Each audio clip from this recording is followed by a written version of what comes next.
I have to tell you and reiterate that we are very concerned by the PRC's provocative military activity near Taiwan. Speaking to mark the 110th anniversary of China's 1911 revolution, President Xi said he wanted to return Taiwan to Chinese rule through peaceful means. With the world busy assessing the ramifications of the Taliban's return, China is slowly trying to alter the status quo in the South China Sea. In the last 9 days, Chinese jets have carried out multiple incursions in Taiwan's air defense zone. China has flown nearly 150 warplanes into Taiwan's air defense zone since just last Friday, sparking growing fears of a potential conflict. Taiwan's premier says that the island needs to be on alert, while its president said it will do whatever it takes to defend itself. And recently, satellite photos showed China building up its 3 air bases closest to Taiwan. This obviously concerns Taiwan, but it's also of direct concern to the U.S. The images were released after the PLA Air Force flew 149 flights into Taiwan's air defense identification zone from the 1st to the 4th of October. It was a record number in the face of growing tensions between China and Taiwan.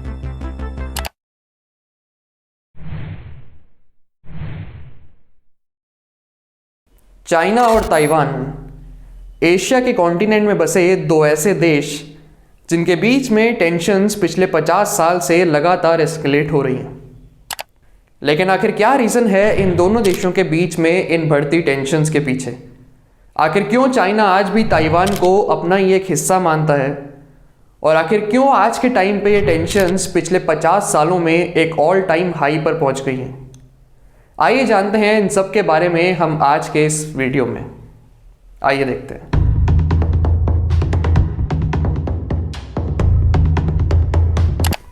अब सबसे पहले current situation की बात करें तो Taiwan के China में बढ़ते मिलिटराइजेशन की खबरों के बीच पिछले महीने चाइनीज प्रेसिडेंट शी जिनपिंग ने एक बार फिर से ताइवान के पीसफुल रीयूनिफिकेशन की मांग करी चाइनीज मेनलैंड के साथ। अपने स्टेटमेंट को उन्होंने 1911 की शिनहाई रेवोल्यूशन के 110वीं एनिवर्सरी से ठीक एक दिन पहले जारी करा, जिसे ताइवान में नेशनल डे की तरह भी मनाया जाता है। दरअसल चाइना और ताइवान को 10 अक्टूबर 1911 यानी डबल 10 डे के दिन शुरू हुई वूचांग अपराइजिंग में किंग डायनास्टी से आज़ादी मिली थी, जिसके बाद 1949 में हुआ चाइनीज सिविल वॉर, जिसमें कम्युनिस्ट रेवोल्यूशनरी माओ जेडोंग के द्वारा फाउंड करी गई कम्युनिस्ट पार्टी ऑफ चाइना ने रिपब्लिक ऑफ चाइना को हरा के उन्हें ताइवान की तरफ भागने पे मजबूर कर दिया था। और तब से लेकर अब तक ताइवान चाइना का ही शैडो बन के रहा है। इसके अलावा अपने स्टेटमेंट में शी जिनपिंग ने यह भी कहा कि रीयूनिफिकेशन ताइवान स्टेट के दोनों तरफ के देशों के लिए फ़ायदेमंद होगा और reunification of Taiwan must be realised and will be realised, यानी ताइवान का चाइना से जुड़ना हमारे लिए बेहद ज़रूरी है और हम इसे हर हालत में करवा के रहेंगे। फिर शी जिनपिंग के स्टेटमेंट के जवाब में ताइवान की प्रेसिडेंट साई इंग वेन का कहना था कि वो अपने डिफेंस डिपार्टमेंट को लगातार मजबूत करते रहेंगे, ये इंश्योर करने के लिए कि चाइना या फिर कोई भी आउटसाइड फोर्स उन्हें मजबूर ना कर सके एक ऐसे रास्ते को अपनाने के लिए जो उन्हें ना तो फ्रीडम देता है और ना ही डेमोक्रेसी। इसके साथ ही उन्होंने चाइना को बैठ के बातचीत करने के लिए भी ऑफर करा इस सिचुएशन में कोई रास्ता निकालने के लिए, लेकिन इसके जवाब में चाइना ने उनके पूरे स्टेटमेंट को ही कंडेम करा और ये साफ कर दिया कि ताइवान का उनसे इंडिपेंडेंस की मांग करना सभी रास्ते बंद कर देता है उनसे किसी भी तरह की बातचीत के। दरअसल 9 अक्टूबर के बाद से चाइना ने ताइवान के एयर डिफेंस जोन में अगले 4 दिनों तक एक रिकॉर्ड नंबर में करीब 150 से भी ज़्यादा मिलिट्री जेट्स भेजे थे, जिसके बाद से अब ताइवान को और भी ज़्यादा डर है चाइना से एक फुल स्केल इन्वेजन का। और उनका कहना है कि चाइनीज जेट्स ने अब ऑलमोस्ट दोनों देशों के बीच एक अनऑफिशियल लाइन को क्रॉस कर लिया है। जहां प्रेसिडेंट शी के स्टेटमेंट्स ऊपर से दुनिया के सामने एक पीसफुल रीयूनिफिकेशन की तरफ इंडिकेट करते हैं, वहीं ताइवान में इसे अचीव करने के लिए अब चाइना की तरफ से ज़बरदस्ती साफ नजर आ रही है।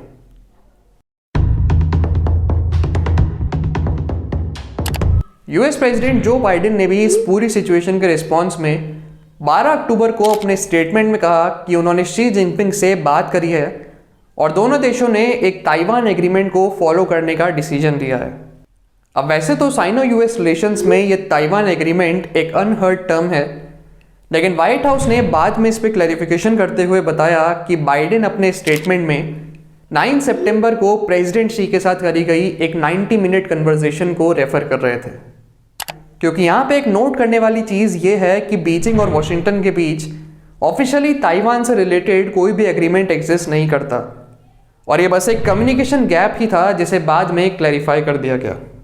अब इस इमेज को देख के हमें और भी ज़्यादा क्लियरली समझ सकते हैं कि ताइवान के टेरिटरी में एक इंट्रूजन को सिर्फ तभी रजिस्टर किया जाता है जब चाइनीज एयरक्राफ्ट दोनों देशों के बीच की इस इमेजिनरी मीडियन लाइन को क्रॉस कर लेते हैं और ये पूरा एरिया ताइवान के ADIZ यानी एयर डिफेंस आइडेंटिफिकेशन जोन के रीजन में ही लाई करता है।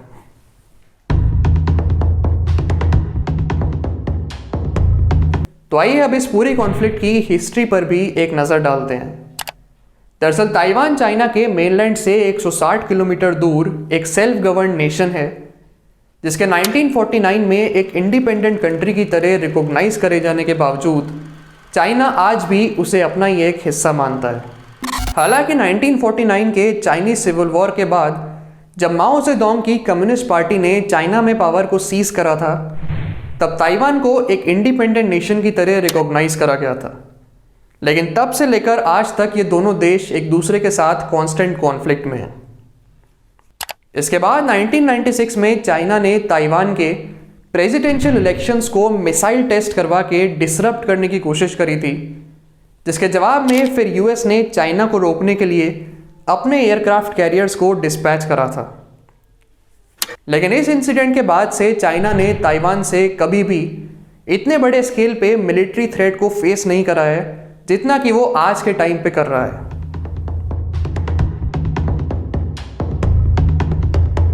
अब इस मामले में इंटरनेशनल रिस्पॉन्स की बात करें तो इस साल अप्रैल के महीने में यूरोपियन यूनियन ने यह डिक्लेयर करा था कि साउथ चाइना सी में बढ़ती टेंशन्स अब उस रीजन की स्टेबिलिटी को थ्रेटन कर रही है और चाइना की ताइवान के आसपास बढ़ती मिलिट्री प्रेजेंस के चलते आने वाले टाइम में ये टेंशन्स और भी ज़्यादा एस्केलेट हो सकती हैं।